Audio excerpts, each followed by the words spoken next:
아멘. 좋은 아침입니다. 자, 우리 좌우 앞뒤 돌아보시면서 이렇게 한번 인사합니다. 한 해도 수고 많았습니다. 한번 인사합니다. 참으로 우리 성도님들 한 해 수고가 많았습니다. 3년이 다 되어가는 코로나 팬데믹에 거기다가 전쟁으로 인한 물가 상승 및 경제 불안에 단 하루도 긴장의 끈을 놓을 수 없었던 이런 한 해였습니다. 마치 전장에 있는 군인이 참호 속에서 이 새우잠을 자는 것처럼 보냈다고나 할까요? 국방부 시계는 거꾸로 매달려도 간다는 우스갯소리가 있듯 이런 가운데서도 2022년도라는 한 해가 저물어 가고 있습니다. 남은 기간 잘 마무리하시고 새로운 마음과 각오로 새해를 시작할 수 있기를 축복합니다. 오늘로 로마서 강해를 한 지 딱 반년이 되었습니다. 지난 5월 15일 첫 설교를 했었는데 6개월 만에 절반을 했습니다. 로마서 강해치고는 상당히 진도가 빠른 편입니다. 로마서는 크게 두 부분으로 나눠서 볼 수가 있지요. 전반부가 1장부터 8장까지로 핵심 주제는 믿음으로 의롭다 칭함을 받는다는 이신칭의 또는 이신덕이입니다. 물론 여기서 믿음은 나에게서 난 믿음이 아니라 하나님으로부터 주어진 하나님의 믿음인 것이고요. 마치 농부가 밭에 씨를 뿌리면 밭은 그 씨를 받아 싹을 틔우고 열매를 맺는 것처럼 말이지요. 밭이 열매를 내는 게 아니라 뿌려진 씨에서 싹이 나고 열매가 맺히는 것과 같은 겁니다. 그러기에 구원받은 성도의 의는 하나님으로부터 은혜로 주어진 것이고요. 그리고 후반부인 9장부터 16장까지는 이스라엘과 은혜 아래 있는 성도들의 삶, 곧 실천적인 부분을 소개하고 있지요. 건물로 친다면 전반부는 기초와 골격을 세우는 것이라면 후반부는 거기에 방을 만들고 페인트를 칠해 깨끗하게 마무리하는 것과 같은 그런 것입니다. 오늘 읽은 8장 29절에서 39절은 전반부 내용에 대한 결론입니다. 우리 교회 건축 일을 하시는 분들이 유난히 많은데 건물을 지을 때 한 과정을 마무리할 때 하는 일이 뭡니까? 한 과정이 마무리되면 반드시 뭐라죠? 인스펙션이라는 것을 하죠. 학생들도 마찬가지고요. 한 학기가 끝날 때쯤 되면 기말고사를 보지 않습니까? 그동안 여러분이 제대로 설교를 들었는지 제가 한번 중간고사를 한번 보도록 하겠습니다. 잘 듣고 대답해 주시기 바랍니다. 6개월 동안 20회가 넘는 설교를 하는 동안 단 한 번도 빠지지 않고 계속 반복된 단어 2개가 있습니다. 무엇일까요? 힌트를 드리자면 언제나 짝으로 나오는 두 단어입니다. 둘 다 이 두 글자인데 무엇과 무엇. 힌트를 하나 드리자면 오늘 본문은 그것에 대한 결론이기도 하고요. 뭐죠? 마지막 힌트를 하나 드리면 한 단어는 구약을 일컫는 다른 말이고요. 또 한 단어는 새 언약, 신약을 일컫는 말입니다. 뭐죠? 우리 공부 새로 해야 되겠습니다. 바로 율법과 은혜 또는 율법과 진리입니다. 그렇다면 바울이 왜 이 두 단어를 이렇게 강조하며 율법에 매인 그들을 진리 안으로 끌어내려고 이렇게 애쓰던 것일까요? 그것은 바로 창세기의 선악과 사건 이래 모든 인생들이 전부 이 율법 아래 매여 종로로 타고 있기 때문인 것입니다. 출애굽기의 그림으로 말하면 애굽의 바로를 자기들의 왕으로 착각하고 섬기고 있었다는 말이지요. 여러분, 선민 이스라엘의 왕이 누구입니까? 바로 여호와 하나님 아닙니까?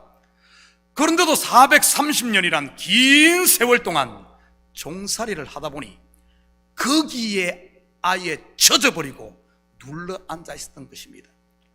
그래서 하나님께서 애굽의 바로가 섬기던 신들을 하나씩 심판하며 깨뜨렸던 것이지요. 그것이 애굽에 임한 10가지 재앙 아니었습니까? 가만히 보면 로마서 또한 같은 패턴을 가지고 있는 것을 보게 됩니다. 율법의 행위로 의롭게 되고 구원받는다고 생각하던 그들의 사고를 하나씩 박살내는 것 말이지요.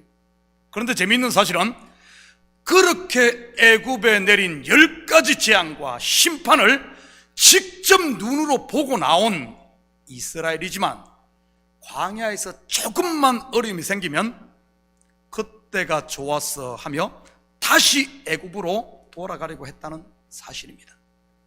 물론 돌아간 사람은 한 사람도 없지만 말이지요. 이것이 인생들의 실상을 보여주는 것 아니겠습니까? 6개월을 단 한 번도 빠지지 않고 구원은 율법이 아닌 은혜로 되는 것이라고 설교를 해도 저 문만 나가면 은혜는 바람처럼 사라지고 다시 자기로 돌아가는 것이 우리의 모습이라는 말입니다. 다들 나는 아닌 척 하고 있지만 제가 확신하건대 분명 그럴 겁니다. 내려놓았던 걱정이 다시 몰려오고 내일에 대한 불안이 또 솟아나며 미운 사람 얼굴이 다시 머리에서 이렇게 떠오르니 말이지요. 폈던 손이 오므라지고 열었던 마음이 자동문도 아닌데 스르륵 닫혀지는 것 말입니다. 그래서 하나님께서 이스라엘에게 쉐마 이스라엘, 들으라 이스라엘이라 하고 하신 것 아니겠습니까? 마치 우리가 하루 세끼 밥을 먹듯이 복음을 듣고 또 들으라는 말이지요. 손이 오므라들기 전에, 우리의 문이 닫히기 전에 또 하나님의 말씀을 들으십시다. 29절 30절 우리 다 같이 한번 읽어볼까요? 시작. 하나님이 미리 아신 자들을 또한 그 아들의 형상을 본받게 하기 위하여 미리 정하셨으니 이는 그로 많은 형제 중에서 맏아들이 되게 하려 하심이니라. 또 미리 정하신 그들을 또한 부르시고 부르신 그들을 또한 의롭다 하시고 의롭다 하신 그들을 또한 영화롭게 하셨느니라. 여러분, 29절의 핵심 단어가 무엇입니까? 뭐 같아요? 미리입니다. 이 말은 내가 무엇을 행하기 이전이라는 그런 말입니다. 여러분, 율법은 어떻습니까? 내가 순종을 하면 복이요, 내가 순종을 하지 않으면 저주입니다. 전제가 뭐죠? 순종을 하면 바로 인과응보의 원칙, 즉 원인이 있어야 결과가 있다입니다. 행함이 있고 그 행함에 따라 복과 저주가 임한다는 말이죠. 그런데 본질에서는 원인이 없이 그것 이전, 곧 미리 하나님께서 나를 아시고 정하시고 의롭다 하셨다고 합니다. 로마서 다른 부분에서는 바울이 이 미리에 대해 이렇게 소개하고 있습니다. 로마서 9장 11절에서 13절입니다.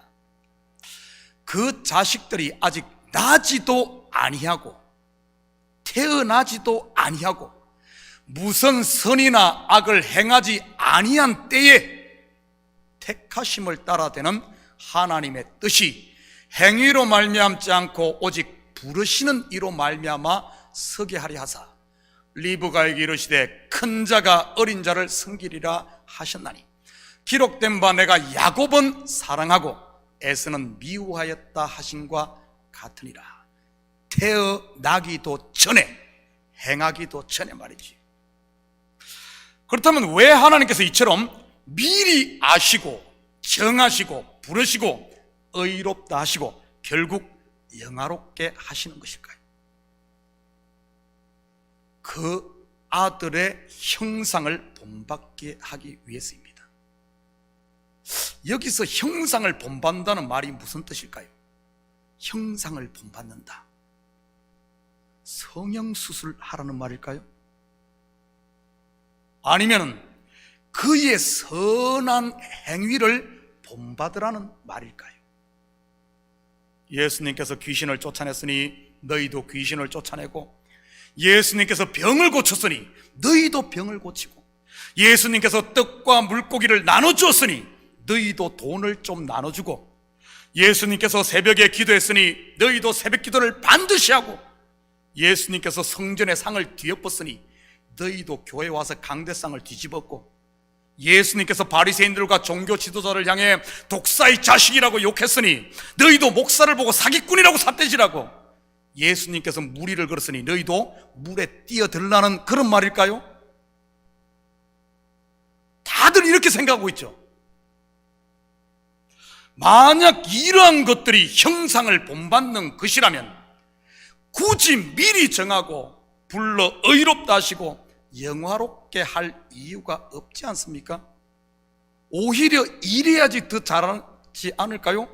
만약에 네가 요것 잘 따라하면 내가 너에게 의롭다 하고 너에게 황금 면류관 씌워주고 너를 영화롭게 할 테니 너 요것 요렇게 해라, 이러면 잘하지 않을까요? 아니면은 너 이것 안 하면은 지옥 불구덩이에 쳐넣을 거야, 그러니 목숨 걸고 해, 이러면은 아마 더 잘할 겁니다.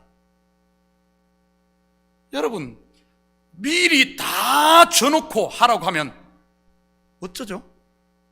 안 할 겁니다. 아마 우리 속담에 뒷강 갈 때와 나올 때가 다르다는 말이 있듯 사람의 심리가 그렇지 않습니까? 미리 줘놓으면 긴장이 풀려 할 일도 안 하잖아요. 그렇다면 형상을 본받게 한다는 말의 진의가 무엇이겠습니까? 형상을 본받게 한다는 말의 진의, 먼저 이것을 성경에서 한번 예를 찾아볼까요? 둘째인 야곱이 어떻게 장자인 에서가 되어, 에서 곧 장자의 복을 받습니까? 어떻게 야곱이 에서가 되어 에서의 복을 받죠? 형상을 본받게 되죠? 창세기 27장 15절 16절입니다. 리브가가 집안 자기에게 있는 그의 맏아들 에서의 좋은 의복을 가져다가 그의 작은 아들 야곱에게 입히고 또 염소 새끼의 가죽을 그의 손과 목에 매끈매끈한 곳에 입히고, 한 군데 더 봅니다. 계속해서 21절에서 23절입니다. 이삭이 야곱에게 이르되 내 아들아 가까이 오라, 네가 과연 내 아들 에서인지 아닌지 내가 너를 만져보려 하노라. 야곱이 그 아버지 이삭에게 가까이 가니 이삭이 만지며 이르되 음성은 야곱의 음성이나 손은 에서의 손이로다 하며 그의 손이 형 에서의 손과 같이 털이 있으므로 분별하지 못하고 축복하였더라. 한 절 더 봅니다. 27절입니다. 그가 가까이 가서 그에게 입맞추니 아버지가 그의 옷의 향취를 맡고 그에게 축복하여 이르되 내 아들의 향취는 여호와께서 복 주신 밭의 향취로다. 어떻게 야곱이 에서가 되죠? 어떻게 되죠? 바로 옷 입음입니다. 옷 입음. 창세기 3장의 가죽옷도 같은 것이고요. 그런데 이 옷을 누가 준비를 합니까? 야곱에게는 그의 어머니 리브가가, 아담과 하와 그리고 저와 여러분에게는 하나님이 준비를 합니다. 가죽옷 에서의 옷과 염소털로 모형된 바로 예수 그리스도의 옷 말이지. 아들의 형상을 본받게 한다는 말은 하나님이 친히 독생자 예수를 십자가에 달리게 하심으로 준비한 의의 옷 세마포를 입히신다는 그런 말입니다. 바로 은혜의 옷 말이지. 아들의 형상을 본받게 한다는 말이 바로 하나님께서 저와 여러분에게 의의 옷을 입혀주신다는 말이고요. 여러분은 지금 이 옷을 입고 계신 줄 믿습니다. 그러니 지금 이 천국 잔치를 맛보는 것 아니겠습니까? 그렇다면 이 옷을 누가 입죠? 어떤 사람이 이 옷을 입습니까? 벗은 자들입니다. 다시 말해 자기가 벌거벗었음을 아는 자들이지. 그렇지 않은 사람에게 옷을 입혀주려고 하면 그들이 입을까요? 천만에요. 그냥 던져버립니다. 예수님의 비유 속에 그런 사람이 나오지 않습니까? 혼인잔치에 오라고 임금이 친히 예복을 보냈는데 입지 않고 그냥 자기 옷을 걸치고 온 사람 말이지. 내가 입은 옷이 더 좋은데 내가 왜 당신이 주는 옷을 입어? 하면서 말이지. 그래서 율법에 매인 사람에게는 진리의 복음이 들리지 않는 것이고요. 그러니 매 졸음만 오고 말씀을 들으면 속에서 짜증만 나고 시험만 드는 것입니다. 31절 32절 계속 봅니다. 그런즉 이 일에 대하여 우리가 무슨 말하리요? 만일 하나님이 우리를 위하시면 누가 우리를 대적하리요? 자기 아들을 아끼지 아니하시고 우리 모든 사람을 위하여 내주시니까 어찌 그 아들과 함께 모든 것을 우리에게 주시지 아니하겠느냐? 누가 우리를 대적하리요? 속된 표현으로 잽도 안 되면서 계속 대적하는 것이 있다는 이런 말입니다. 이 대적하다는 말의 히브리어가 세이튼, 사탄이고요. 33절입니다. 누가 능히 하나님께서 택하신 자들을 고발하리요? 의롭다 하신 이는 하나님이시니. 하나님의 택하신 자들을 고발하는 자도 있네요. 34절입니다. 누가 정죄하리요? 죽으실 뿐 아니라 다시 살아나신 이는 그리스도 예수시니 그는 하나님 우편에 계신 자의 우리를 위하여 간구하시는 자시니라. 또 정죄하는 자도 있네요. 잽도 안 되는 어떤 것이 하나님께서 하시는 일에 대하여 우리를 끊임없이 대적하고 고발하고 정죄하고 있습니다. 그렇다면 이것의 실체가 무엇일까요? 대적하고 고발하고 정죄하는 것 말이지. 뭐죠? 바로 율법입니다. 율법. 그런데 그 율법의 요구를 완성하신 분이 누굽니까? 십자가에서 죽었다가 살아나신 예수 그리스도인 것입니다. 쉽게 설명하면 하나도 남김없이, 한 페니도 남김없이 빚을 청산했는데 빚쟁이가 계속 빚을 달라고 요구한다는 말입니다. 여러분, 그게 정당할까요? 아니면 정당하지 않을까요? 빚을 다 청산했는데 말이지요. 말도 안 되는 소리지요. 그러면 어떻게 해야 되겠습니까? 빚을 청산한 페이오프 레터를 보여주어야지요. 그래야 꼼짝 못할 테니 말입니다. 바로 여러분이 가지고 있는 예수 그리스도의 이름 말이지. 그런데도 이 시대 많은 성도들이 이 페이오프의 레터, 예수 그리스도의 이름을 너무 깊숙이 숨겨두어서 그런지는 모르겠지만은 하나님께서 친히 아들의 값을 치르고 청산한 생명의 빛을 자기가 또 갚겠다고 덤비고 있지는 않습니까? 35절입니다. 누가 우리를 그리스도의 사랑에서 끊으리요? 환난이나 공고나 박해나 기근이나 적신이나 위험이나 칼이랴. 여기에 나온 환난, 곤고, 박해, 기근, 적신, 이 적신은 벌거벗었다는 뜻입니다. 위험, 칼은 여러분 무엇을 말하는 것일까요?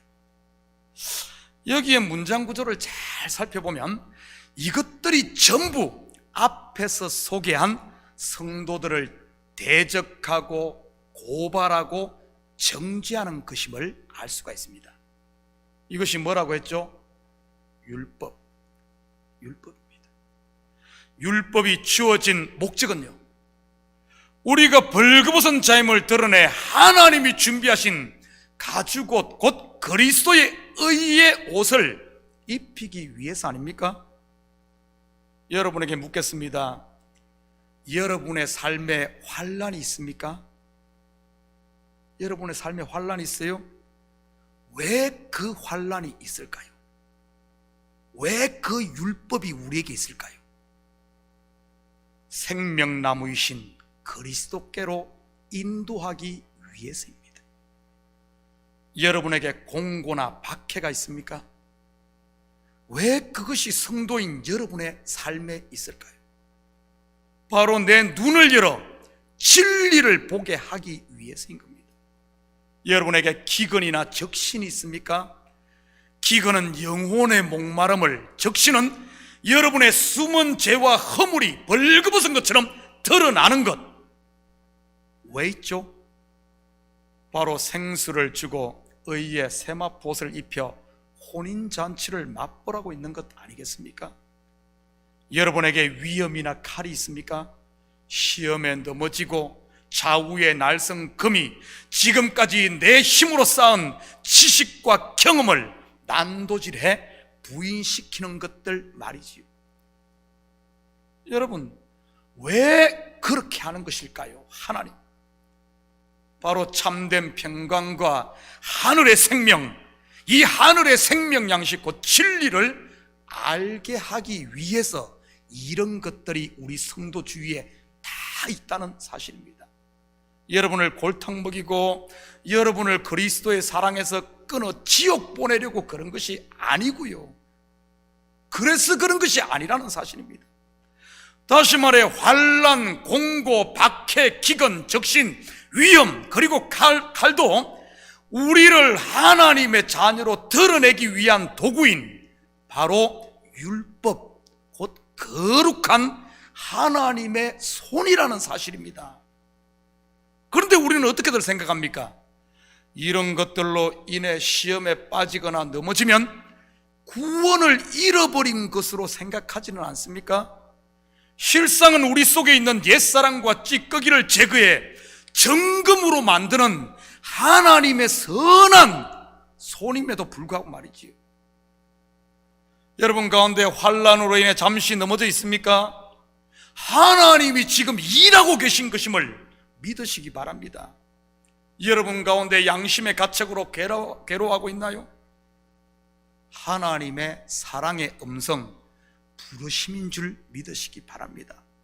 두려워하지 마시고 다시 십자가 앞에 엎드려 처음 사랑을 경험하고 회복하라는 그런 말이지. 36절입니다. 기록된 바 우리가 종일 주를 위하여 죽임을 당하게 되며 도살당할 양같이 여김을 받았나이다 함과 같으리라. 누구든지 나를 따라오려거든 자기를 부인하고 자기 십자가를 질 것이니라. 이 길을 믿음의 선진들이 걸었고 지금 우리가 걷고 또한 다음 세대, 그 다음 세대도 이 길을 걷는다는 말입니다. 환난과 공고와 핍박과 갖가지 이런 것들, 끊임없이 적신 우리를 벌거벗기는 것들 말입니다. 그런데 놀라운 사실은 이러한 율법은 우리를 정죄하고 고발하지만 우리를 하나님의 사랑에서 끊어내는 것이 아니라 오히려 그러면 그럴수록 하나님과 우리가 더 연합된다는 사실이지. 마치 이솝 우화에 나오는 바람처럼 말입니다. 어느 날 바람과 햇빛이 누가 저 행인의 옷을 벗기나 내기를 했다고 하지 않습니까? 누가 이기죠? 햇빛이 이깁니다. 왜죠? 바람은 강하게 불면 불수록 행인이 더 옷을 꼭꼭 움켜쥐니 벗길 수가 없는 것이지요. 이게 바로 구원받은 성도의 모습 아닙니까? 환난, 공고, 적신, 위험, 칼이라는 이 율법의 바람이 강하게 불면 강하게 불수록 우리는 더욱 예수만 꽉 붙들게 되니 말이지요.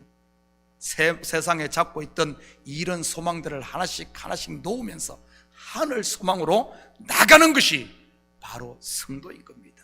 37절입니다. 그러나요 이 모든 일에 우리를 사랑하시는 이로 말미암아 우리가 넉넉히 이기느니라. 그렇다면 성도가 어떻게 이런 시험을 이깁니까? 여러분, 예수님이 어떻게 승리하셨죠? 예수님이 자기 앞에 있는 이 십자가를 어떻게 승리했습니까? 내 뜻대로 마시옵고 아버지의 뜻대로 되기를 원하나이다. 바로 내려놓음, 곧 십자가를 지심으로 뱀의 머리를 밟았던 것 아닙니까? 그렇다면 우리는 어떻게 이길까요? 예수님 하셨듯이 나를 부인하고 주님과 연합함으로 이기는 것입니다. 넉넉히 이긴다는 말은 이미 게임이 끝났다는 이런 의미입니다. 이길 수도 있고 질 수도 있다는 그런 말이 아니고요, 벌써 게임 끝났으니 너희는 걱정하지 말고 단단히 지고 있던 건 내려놓고 예수만 붙들라는 이런 말이지요. 그래서 그리스도 안에 있는 성도에게 있는 이런 환난은 성도의 구원에 전혀 데미지를 주지 못할 뿐만 아니라 오히려 이런 것들이 많을수록 그리스도와 온전한 하나가 된다는 그런 말입니다. 그래서 가만히 역사를 보십시오. 시대가 어려울수록 교회는 더 정결해지고요, 그런 것이 없을수록 교회는 더 세상과 타협한 모습을 보게 됩니다. 사실 이 시대 우리가 얼마나 어렵습니까? 여러분, 겁먹지 마십시오. 하나님의 손인 줄 믿습니다. 38절 39절입니다. 내가 확신하노니 사망이나 생명이나 천사들이나 권세들이나 현재일이나 장래일이나 능력이나 높음이나 깊음이나 다른 어떤 피조물이라도 우리를 우리 주 그리스도 예수 안에 있는 하나님의 사랑에서 끊을 수 없으리라. 사망이나 생명, 천사나 마귀, 지금이나 내일 그 어떤 피조물도 우리를 하나님의 사랑에서 끊을 수 없는 겁니다. 왜죠? 구원은, 여러분, 구원은 내가 쟁취해서 내가 쥐고 있는 내 손에 있는 것이 아니라 하나님께서 친히 이루시고 하나님의 손에 들려져 있기 때문인 겁니다. 이 구원이 내 손에 들려져 있다면 나보다 더 힘센 존재고면 얼마든지 빼앗아갈 수 있죠. 그러나 구원은 내 손에 있는 것이 아닙니다. 하나님 손에 있어요. 전능하신 창조주의 손에 있는 그 구원을 누가 뺏어가겠습니까? 그럴 수 없다는 겁니다.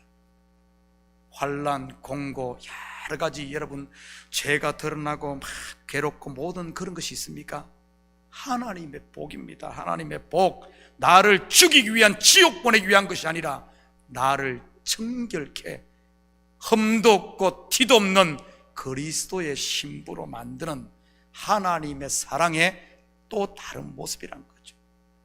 부모가 자녀에게 없는 돈까지 빌려다가 용돈을 주고 대학을 보내는 것도 사랑이지만 자녀가 곁길로 가고 그랬을 때 매를 드는 것도 그를 살리기 위한 또 다른 하나님의 사랑이란 겁니다.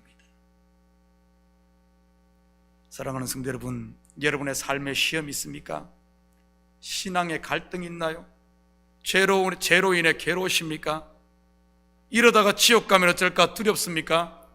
이제 그만 그 자리를 털고 일어나 풍족한 양심과 은혜와 사랑이 있는 아버지 품으로 돌아와 천국 잔치를 누리시고 이제는 좀 내가 받은 은혜를, 좀 내가 그것을 알아, 내가 풍족한 자임을 알아, 자꾸 움켜쥐고 이러지 마시고 나는 은혜 받은 자요, 나는 없는 것 같지만 부유한 자요, 좀 이제는 나누며 살 수 있는, 뭘 큰 걸 준다고 되는 것 아니에요. 내가 가진 것 나누는 것. 금과 은은 내게 없지만은 내가 가진 예수의 이름을 줄 때 그 안전뱅이를 일으키고 그의 필요를 충족시키지 않았습니까? 좀 나를 바로 알고 좀 나눔과 실천이 있는 이런 한 주가 되기를 주님의 이름으로 축복합니다. 같이 기도하십시다. 사랑의 아버지 하나님, 참으로 감사를 드립니다. 맞습니다. 우리가 복받은 자요 하나님 백성임을 알고 두려워 떠는 자가 아니라 이제는 아버지 하나님 내 속에 있는 이 복을 알아 이 복을 나누며 살 수 있는 우리 성도들 되게 도와주시옵소서. 그래야 이 연말 아버지 하나님 주위를 돌아볼 수 있는 우리의 눈이 열려지게 하시고 우리의 손이 열려지게 도우시고 또 마음까지 열려져 따뜻하고 아름다운 가정, 교회, 아버지 우리 삶의 영역이 될 수 있도록 축복하여 주시옵소서. 감사드리며 예수님의 이름으로 기도드립니다. 아멘. 우리 다 같이 자리에서 일어납니다. 찬송 304장 우리 찬송 부르시